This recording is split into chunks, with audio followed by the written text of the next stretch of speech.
The most important tool for any self-defense situation lies in your awareness. When dealing with the security of your car, the first thing to be aware of is where you left it. Did you leave it in the security of your garage? Or is it parked out in your driveway warming up while you go inside to drink your coffee? If your car is parked in public, like on the street or in a parking lot, there's a few things you should be aware of. When parking, watch out for strange people doing strange things. Make sure to pick a spot that's well lit and visible. A dumpster or a large van parked next to you could prevent you from seeing potential threats or prevent others from seeing that you need help. When you get out of your car, swing your feet out first so that you can stand up with the car to your back. This will give you a great view so you can do a final security check before you leave your vehicle. Whenever you leave your vehicle, make sure you have your keys with you. Even if you're only getting out for a few seconds, that's more than enough time for a thief to steal your car. When you come back to your car, don't be distracted by things like your cell phone. Instead, keep your head on a swivel and do another security check. Make sure to walk all the way around the car looking for anything unusual. If you do see a potential threat, it might be a good idea to go back where you came from and get some help. It's easy to be distracted when you're loading your vehicle. In between loading items, stop and take a look around for potential threats. In this example, a rideshare driver is helping someone load a bike into their trunk. While she's distracted, the rider sees the perfect opportunity. This could have been prevented if she had her keys in her pocket. Entering your car can be another point of vulnerability. You're stuck between the car and the car door with only one way out, and most people will enter the car head first, leaving them unaware of what's behind them.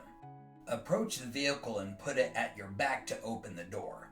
That'll give you a good view of what's behind you. By sitting in the car butt first, you'll be able to address any threats. Once you've sat down, swing your feet in, close the door, and lock it. Then don't dilly-dally, make the priority driving away.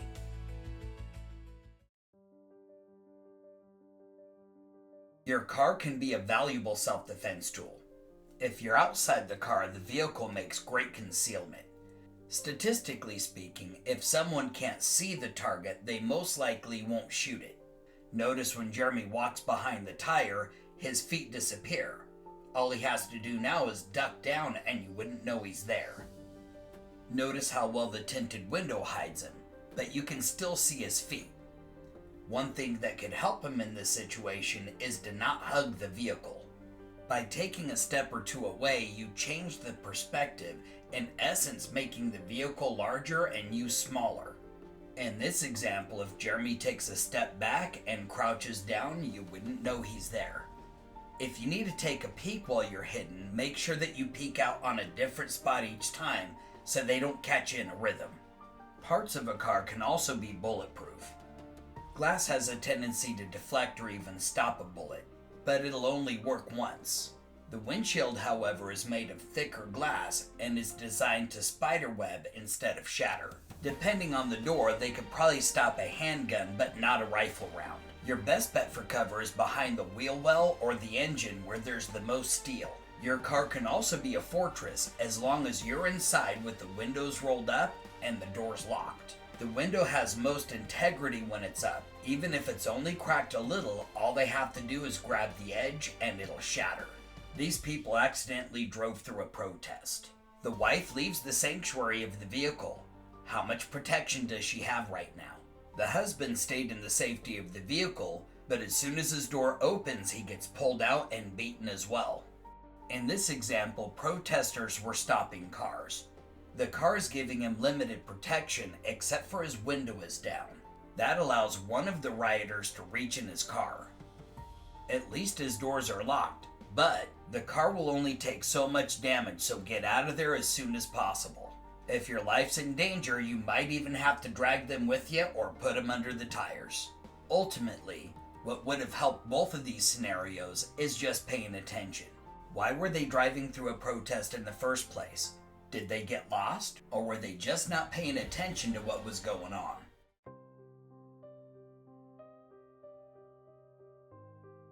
Have you ever thought about what you would carry with you in your car if you ever ran into trouble? And I'm not talking about the proverbial baseball bat in the trunk, because that's premeditation. We grew up in an area with a lot of snow, so our dad always emphasized that you should carry everything with you in your car that you're gonna need. Things like tire chains, a blanket, an extra jacket, maybe some granola bars or a trail mix. Those things might seem obvious, but here are a few things that you might not have thought about that could be essential if you find yourself in trouble. One important tool to keep in your car is a good flashlight with lots of lumens. It can help you look around in dark areas like your trunk or your engine compartment, or even see if there's ne'er-do-wells lurking in the darkness. If you're in trouble, it can help you signal other drivers, or you can put it on the back of your car and shine it towards traffic so people see you're broken down. But what if that flashlight is in your trunk? Are you going to need another flashlight to find your flashlight? It should be close at hand and easy to access. Either find a convenient place to stash it or get a special mount for it. If someone's reaching into your car and that flashlight is easy to access, you could even use it as a self-defense tool. Another essential tool to keep in your car is an escape tool like an emergency hammer. On one end, you've got a convenient razor tool in case you need to cut your seatbelt. At the other end is a hammer that's designed to break the glass by striking it at the top of the window. If it's a modern vehicle, you'll have to push the window out. Otherwise, be careful of falling glass. This tool also has a mount so you can secure it somewhere easily accessible.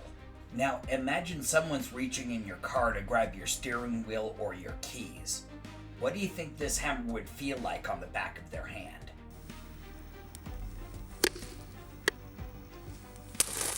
Another handy item that most people will lose in their glove box would be a pen and a notebook. Not only is it handy for taking notes, but you could also write an emergency message if you had to abandon your vehicle. Instead of just tossing it into the glove box, mount it in a place that's easy to access. In a self-defense situation, if you can grab it easily, you can use it as an improvised self-defense tool, especially if it's a tactical pen.